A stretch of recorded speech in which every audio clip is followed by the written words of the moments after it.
Hi, and welcome to Storytime with Mrs. Kelly. Today we are reading a book called Rosie, Revere, Engineer. It's by Andrea Beatty and is illustrated by David Roberts. Let's check it out. Okay. This is the story of Rosie Revere, who dreamed of becoming a great engineer. In Leela Greer's classroom at Blue River Creek, young Rosie sat shyly, not daring to speak. But when no one saw her, she peeked in the trash for treasures to add to her engineer's stash. And late at night, Rosie rolled up her sleeves and built in her hideaway under the eaves.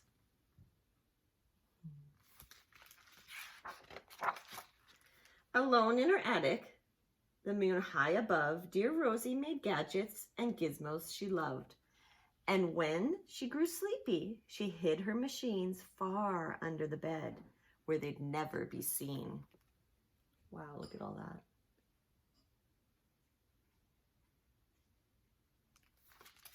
It's a lot of inventions. When Rosie was young, she had not been so shy. She worked with her hair swooping over one eye. She made fine inventions for uncles and aunts, a hot dog dispenser, and helium pants.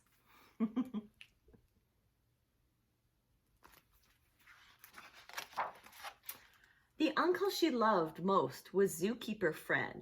She made him a hat to keep snakes off his head, from parts of a fan and some cheddar cheese spray, which everyone knows keeps pythons away.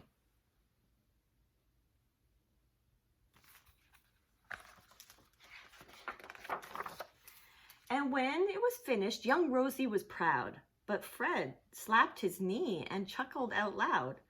He laughed till he wheezed, his eyes filled with tears, all to the horror of Rosie Revere, who stood there embarrassed, perplexed, and dismayed. She looked at the cheese hat and then looked away. "I love it," Fred hooted. "Oh, truly, I do." But Rosie Revere knew that could not be true. She stuck the cheese hat on the back of her shelf, and after that day, kept her dreams to herself.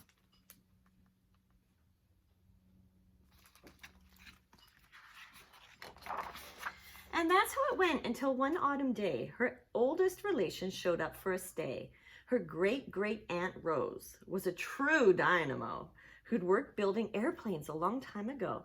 She told Rosie tales of the things she'd done and her goals she had checked off her list one by one. She gave a sad smile as she looked to the sky. "The only thrill left on my list is to fly. But time never lingers as long as it seems. I'll chalk that one up to an old lady's dream."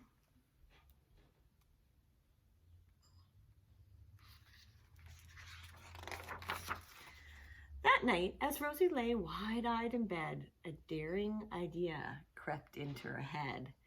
Could she build a gizmo to help her aunt fly? She looked at the cheese hat and said, "No, not I." But questions are tricky, and some hold on tight, and this one kept Rosie awake through the night. So when dawn approached and red streaks lit the sky, young Rosie knew just how to make her aunt fly.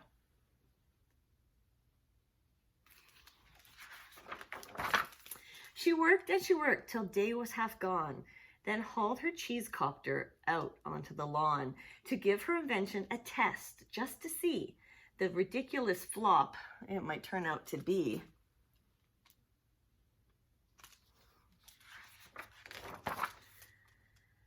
Strapped into the cockpit, she flipped on the switch. The Hello Cheese copter sputtered and twitched. It floated a moment and then whirled round and round, then froze for a heartbeat and crashed to the ground.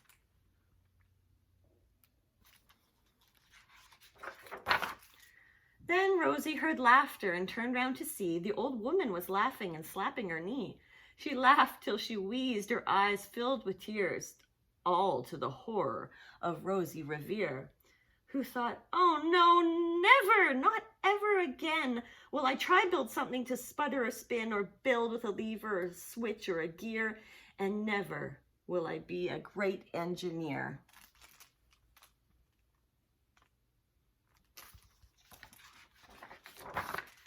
She turned around to leave, but then Great-Great-Aunt Rose grabbed hold of young Rosie and pulled her in close and hugged her and kissed her and started to cry.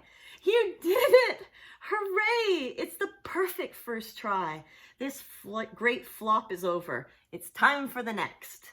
Young Rosie was baffled, embarrassed, perplexed. I failed, said dear Rosie.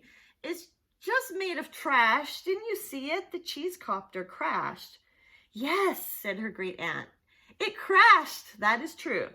But first, it did just what it needed to do. Before it crashed, Rosie, before that, it flew.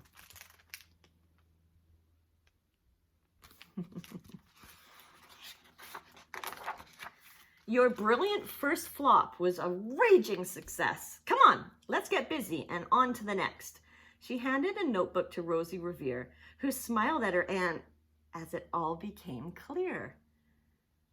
Life might have its failures, but this was not it. The only true failure can come if you quit.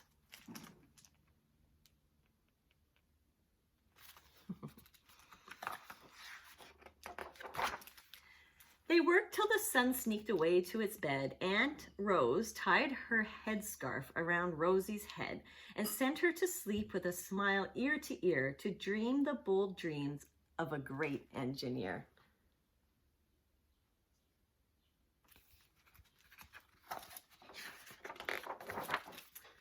At Blue River Creek, all the kids in grade 2 built gizmos and gadgets and doohickeys too. With each perfect failure, they all stand and cheer, but none quite as proudly as Rosie Revere.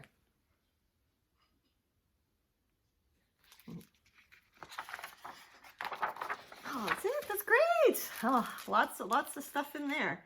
Here's a little note. It says, it's a historical note. So, Great-Great-Aunt Rose is based off someone in history. Well, a fictitious person, but let me read about it. During World War II, millions of women in the United States, the United Kingdom, Australia, Canada, New Zealand, and the Soviet Union, and in other allied nations, worked to provide the food and equipment needed for the war effort. Some worked on farms to grow food for the troops. Others built ships, airplanes, tanks, and jeeps. With the help of many women, American factories produced more than 300,000 aircraft, 86,000 tanks, and 2 million army trucks during the war. In the United States, these women were represented by Rosie the Riveter, the scarf-wearing fictional character whose slogan was, "We can do it." Today's story time with Mrs. Kelly got a special piece of mail. We got fan mail from Lisetta. It says, "Dear Mrs. Kelly, thank you so much for the wonderful stories. My favorite are Disney stories and Pete the Cat." I really like Pete the Cat too. "I drew you a picture. It's inside the envelope. Have a great day, from Lisetta, age 4. It looks like she got her mommy to help her write this, which is very cool. All right, let's open it up and see the picture. Oh, I love it. Look. Look at her writing. That's great. And the picture. Oh, yes. Okay, let's put it up against the book so y'all can see it. What a great story. Look at this. Okay, we got a huge fish. Looks like it's jumping out of the water because there's some waves. And we got a balloon, another balloon. And look at all these people. What a story that tells. That's great. It's true, kids. If you can't write yet, if you're a little too young, you could always draw, sketch a picture, and it will tell your stories for you. All right, and now it is time for the super reader of the day. Today's super reader is Marcus. Yay! Great work, Marcus, this year in grade 2. I'm really proud of you, and keep working hard in grade 3. Thank you, guys. Like and subscribe, and I will see you next week.